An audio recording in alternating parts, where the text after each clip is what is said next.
What's going on, y'all? It's the kid J Nolan here. Hey man, this is one of the biggest stories in music right now, but it's not being talked about. If you've never heard of this artist, Daniel Allan, you're gonna want to stay tuned. Daniel Allan is what we would identify as a Web3 music artist, okay? And he just conducted a seed round in which he received over $1 million in investment. This deal is being called the first ever Web360 deal. Now, of course, that 360 in there is gonna make a lot of people suspicious, angry, and all of the sorts. I can't blame you, but let's go into a little bit of what this actually entails. So Daniel Allan first started minting his NFT songs back in 2021, around April of that year. Since that time, he's made about 337 ETH. Of course, that is the crypto coin Ethereum, which the actual value of that is over $600,000 that he's made just selling his music in Web3 on different NFT platforms. Also during that time, he's been featured on Time Magazine, Billboard. He's also been signed with CAA. That is a huge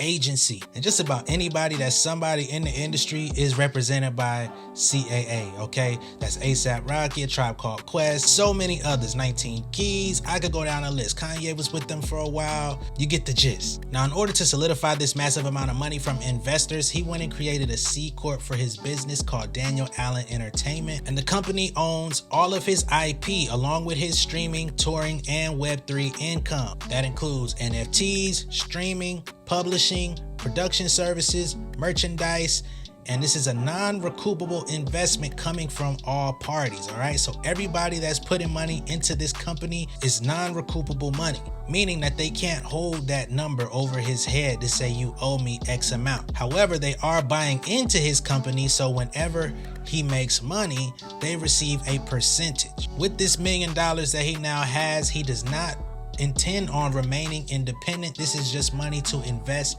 into his future while he is independent, but he actually wants to sign with a major label. But he's approaching it from the standpoint of building his business as a startup, not as a traditional recording artist. I'm not gonna lie, man, I'm not the biggest advocate in the NFT music Web3 space as of right now. I kept up with a lot of it from 2020 up to 2022. I'm still tuned in, I'm still watching, I'm still learning. I don't want to get passed up by the technology and by outlets and platforms, but there has to be some sort of bridge from Web 2 to Web 3 that really truly makes sense for artists, especially those that are trying to build a fan base. Constant onboarding, being in Discord groups, being in Twitter groups, and being waitlisted to join these platforms are not exactly what I would say are the best for the masses of independent artists. There are some that are doing very well and are very fruitful in this space, and I commend them and I salute them. However, this is not going to be a one-size-fits-all solution as with anything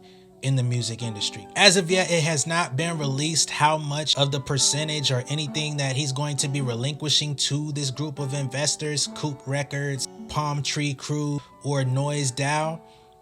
We don't know what their entitlement is over his career at this moment. They are invested. They are going to receive a financial kickback off of any money that he makes, but we don't know what that number or what that figure looks like that's going to be returning to them. The fact that it says it's non-recoupable is very interesting to me because they could possibly lose this money that they invested into this young man, and it's already understood they'll possibly never break even.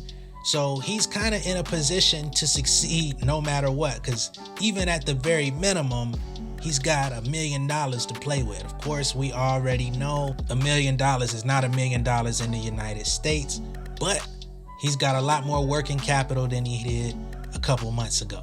I'm going to stay clued in on this story because it's actually quite fascinating. I don't have a ton of information on this young man. I know that he's been out here. He's been documented for a while. He's got some huge backing behind him. He's got some big publications that are running his story.